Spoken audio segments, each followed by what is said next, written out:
Hi everybody and welcome. Today we will be discussing about how to add a wish list to Shopify.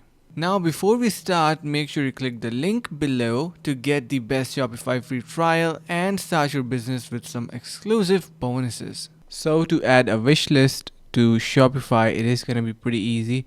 You can see on left side we basically have our products and we have different options, but we cannot see wish list in here. Neither we can see that in orders.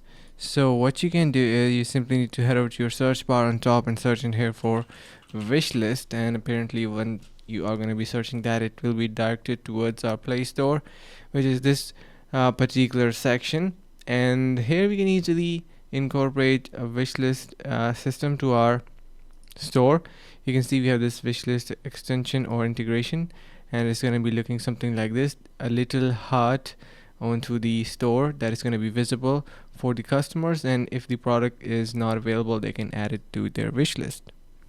And hope this video was helpful. Finally, make sure to click the link in the description below to take advantage of our exclusive Shopify free trial to start your business right away.